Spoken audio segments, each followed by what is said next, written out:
Hai Nakama Squad, kembali lagi bersama Nakama Aquatics. Sekitar 4 juta tahun yang lalu, aliran sungai Bengawan Solo terbentuk. Konon katanya, pada zaman dahulu, aliran sungai Bengawan Solo mengalir ke selatan namun karena ada proses pengangkatan geologis akibat desakan lempeng Indo-Australia yang mendesak ke dataran Jawa, aliran sungai itu beralih ke utara. Wah, bisa gitu ya? Keren juga. Bengawan Solo terkenal sebagai sungai terbesar dan terpanjang di Pulau Jawa. Memiliki dua hulu sungai, yaitu di daerah Pegunungan Kidul Wonogiri dan Ponorogo. Selanjutnya bermuara di daerah Gresik. Sungai ini disebut terpanjang dan terbesar karena mengaliri dua provinsi, yaitu Jawa Tengah dan Jawa Timur. Ngomongin soal Bengawan Solo nih, warga sekitar aliran sungai ini, khususnya warga di Kabupaten Gresik dan Lamongan, Jawa Timur, yang tinggal di sepanjang aliran sungai Bengawan Solo ternyata suka melakukan tradisi tahunan yang unik. Tradisi tahunan ini berisi agenda mencari ikan-ikan mabuk yang siap ditangkap. Waduh, ikan mabuk? Tenang, tenang. Mabuk di sini artinya bukan ikannya minum alkohol ya, tapi ikan-ikan banyak yang coba menepi lantaran adaptasi. Nah, kejadian ini disebut ikan mabuk. Kejadian ini biasanya terjadi kalau pertama kali hujan deras setelah melewati musim kemarau yang sangat lama. Salah satu warga asal Sidoarjo, Hari Murianto, mengaku ia bela-belain pergi dari rumah sekitar subuh dan pulang sore hanya buat berlomba menangkap ikan sebanyak-banyaknya. Wah, ini sih pengorbanan banget ya. Berbekal peralatan menangkap ikan menyerupai senapan angin inilah Hari mampu menangkap banyak ikan. Hari juga menyebutkan ikan yang ia peroleh dari hasil berburu ikan mabuk ini akan dibagikan ke kerabat maupun tetangga di sekitar tempat tinggalnya di sepanjang Sidoarjo. Sampai dibagiin juga ya, kebayang nggak tuh sebanyak apa ikan yang didapetinnya. Hari juga menyebutkan ikan yang ia dapatkan banyak macamnya. Ada mujair, ikan bader, udang congah, keting, nila, dan masih banyak lagi. Wah, wah, wah. Dari fenomena itu aja kita udah lihat ya, sebanyak apa ikan yang ada di Sungai Bengawan Solo ini. Penasaran gak sih? Kira-kira ada ikan apa lagi di sungai yang memiliki panjang 548,53 kilometer ini? Yuk simak video ini sampai habis ya. Yang pertama, baung putih. Ikan dengan nama latin Hemibagrus capitulum ini adalah sejenis ikan berkumis anggota suku Bagridae. Karena masih termasuk ikan berkumis, jadi udah pasti ikan ini saudaraan sama ikan lele. Soalnya sama-sama berkumis. Bentuk kepalanya pun mirip ikan lele, dengan kepala yang pipih agak mendatar, tulang tengkorak yang kasar di atas kepala, dan sirip lemak berada di belakang sirip dorsal. Termasuk ikan asli Indonesia yang banyak ditemukan di Pulau Jawa. Jadi nggak aneh kalau ikan baung putih ini banyak di Sungai Bengawan Solo. Salah satu ikan yang mendiami Sungai Bengawan Solo ini bersifat predator, terutama memangsa krustasea serta ikan-ikan yang berukuran kecil. Baung putih juga termasuk ikan yang aktif di malam hari alias nocturnal. Kebanyakan ikan baung putih ya pada di siang harinya akan menggali pasir di dasar perairan buat bersembunyi. Terus pas malam hari, ikan baung akan keluar dari persembunyiannya buat cari mangsa. Baung putih merupakan ikan konsumsi yang populer. Banyak dijual di pasar-pasar serta dijadikan berbagai macam masakan. Yang kedua, Cana striata. Cana striata atau yang lebih dikenal dengan sebutan ikan gabus Jawa ini sudah menjadi primadona sejak dulu, baik dibanding kuliner maupun di kalangan para pecinta ikan hias.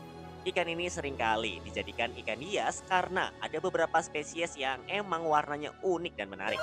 Namun di samping itu, daging ikan yang rasanya lezat dan mengandung gizi yang tinggi membuat ikan ini sering juga dikonsumsi sebagai hidangan santap makan siang. Berita baiknya, ikan Cana striata ini adalah salah satu ikan yang mendiami Sungai Bengawan Solo. Seperti bintang iklan, Cana ini menjadi ikan favorit bagi banyak masyarakat. Tak ayal, pada akhir September tahun lalu, nasib naas dialami oleh seorang berinisial H, warga Dalangan, Kecamatan Tawangsari, Kabupaten Sukoharjo, Jawa Tengah. Warga tersebut meninggal dunia saat menangkap ikan gabus. Waduh, kok bisa ya? Dari keterangan saksi mata, warga berinisial H ini mengintai ikan gabus dengan cara naik ke pohon. Pencarian ikan dilakukan dengan cara menembak menggunakan senapan. Ia mengintai ikan dengan memanjat pohon yang berada di bibir sungai. Dari atas pohon inilah ia melihat target ikan gabus.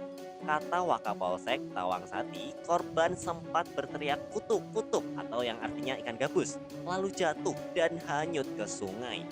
Ketika itu, teman korban berteriak minta tolong. Warga yang mengetahui korban hanyut di aliran sungai langsung melaporkan kejadian tersebut ke Polsek Tawangsari. Waduh, ada-ada aja ya pelajaran nih buat kamu. Biar berhati-hati kalau lagi nyari ikan. Jangan sampai ikan gabus dapat banyak tapi nyawa melayang. Aduh. Yang ketiga, lunjar. Lunjar atau di Jawa lebih populer dengan wader adalah sekelompok ikan air tawar berukuran kecil sampai sedang. Secara taksonomi, yang biasa disebut lunjar atau wader ini adalah anggota suku Cyprinidae dari marga Rasbora serta Pontius. Ikan lunjar ini sering ditemukan di permukaan Sungai Bengawan Solo. Ikan ini juga memakan larva ikan lain, udang kecil, serangga, dan binatang lain yang melekat pada pasir dan kerikil sehingga ikan ini menjadi predator utama di perairan. Lunjar hidup di sungai yang berarus seperti Sungai Bengawan Solo sehingga tubuhnya kecil dan ramping, membuatnya lebih leluasa dalam berenang. Jika dilihat secara fisik, ikan lunjar tidak kalah menarik dibandingkan ikan-ikan sebelumnya. Ikan dengan nama latin Rasbora caudimaculata ini punya tubuh berwarna perak namun agak kemerah biruan. Dari sisi ekornya pun cukup menarik. Terdapat semacam strip merah yang membuat seolah-olah ikan ini layak sebuah gunting. Ya tentu pengandaian fisiknya tersebut tidak sembarangan karena memang panggilan ikan ini adalah Greater Scissor Tail. Yang keempat, Lucas. Ikan dengan nama latin Labiobarbus leptoceilus ini adalah salah satu ikan penghuni Bengawan Solo. Masih berkerabat dengan ikan mas karena masih masuk ke dalam famili Cyprinidae. Ikan ini seringkali dijadikan ikan konsumsi, namun masih jarang dibudidayakan sehingga ikan Lucas yang dijual di pasaran biasanya hasil tangkapan di alam liar. Ikan ini juga salah satu ikan favorit para pemancing mania loh. Ikan Lucas mampu tumbuh mencapai panjang 26 cm.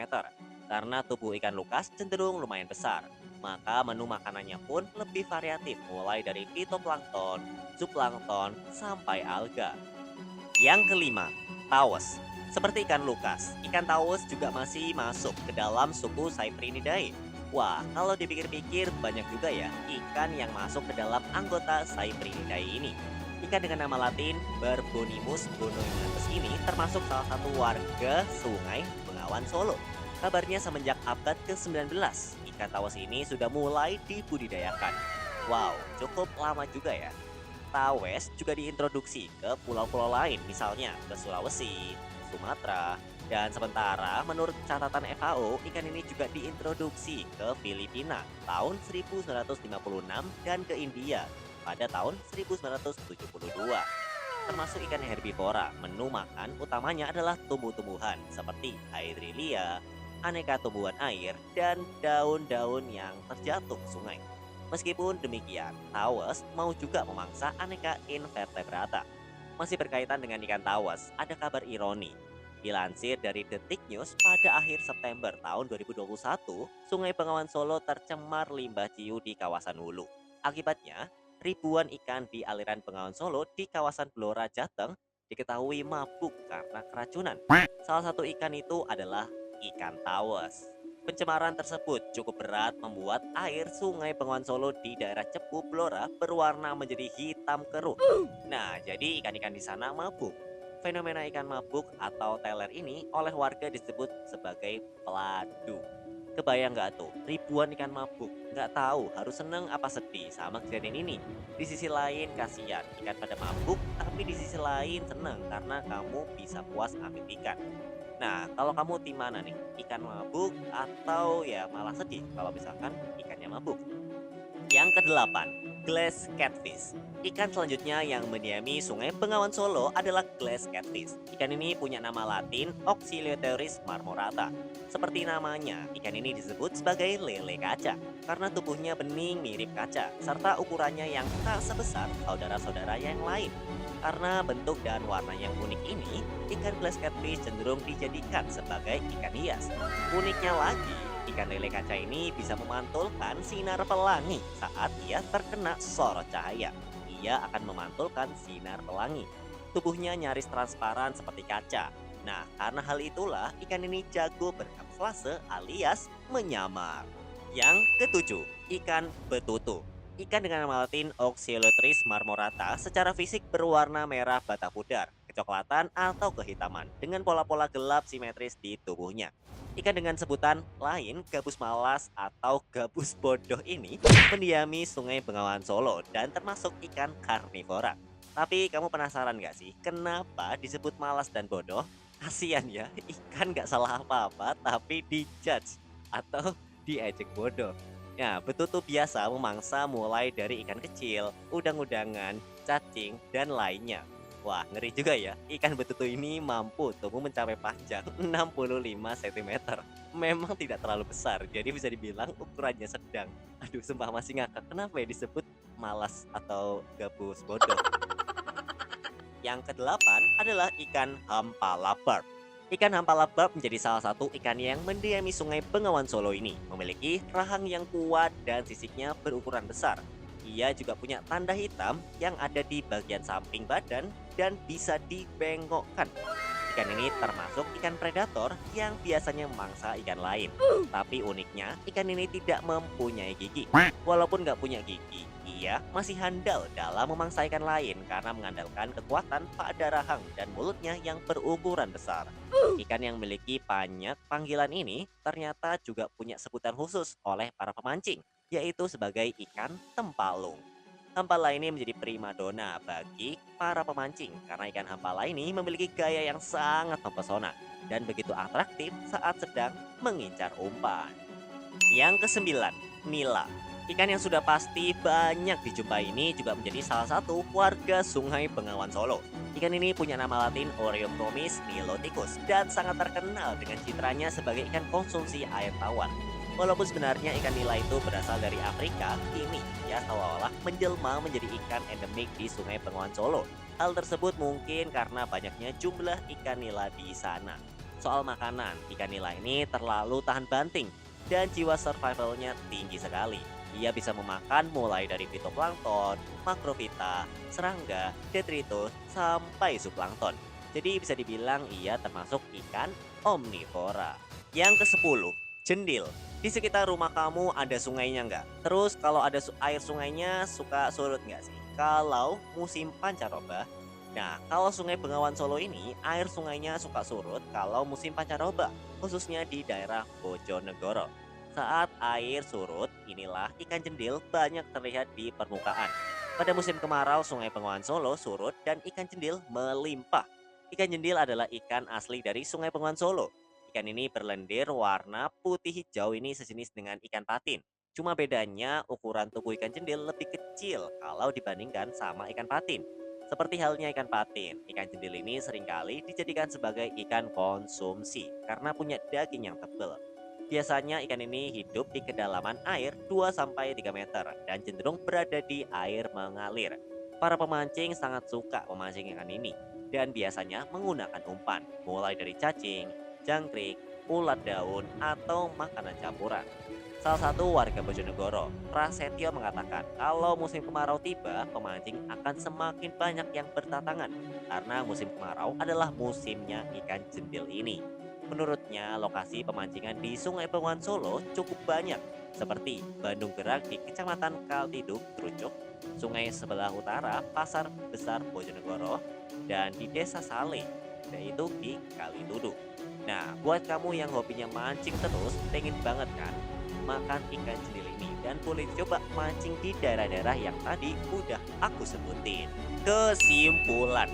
Nah, itulah 10 jenis ikan yang mendiami Sungai Bengawan Solo. Kira-kira kalau kamu ke Bengawan Solo, kamu lebih sering ketemu ikan yang mana? Atau jangan-jangan ada yang belum disebutin nih? Karena nggak mungkin ya, di Sungai Bengawan Solo hanya ada 10 jenis ikan. Nah, kalau kamu ketemu ikan yang tidak ada di daftar tersebut, langsung aja tulis di kolom komentar ya. Sampai jumpa di video-video nakama akuatik selanjutnya. Dah.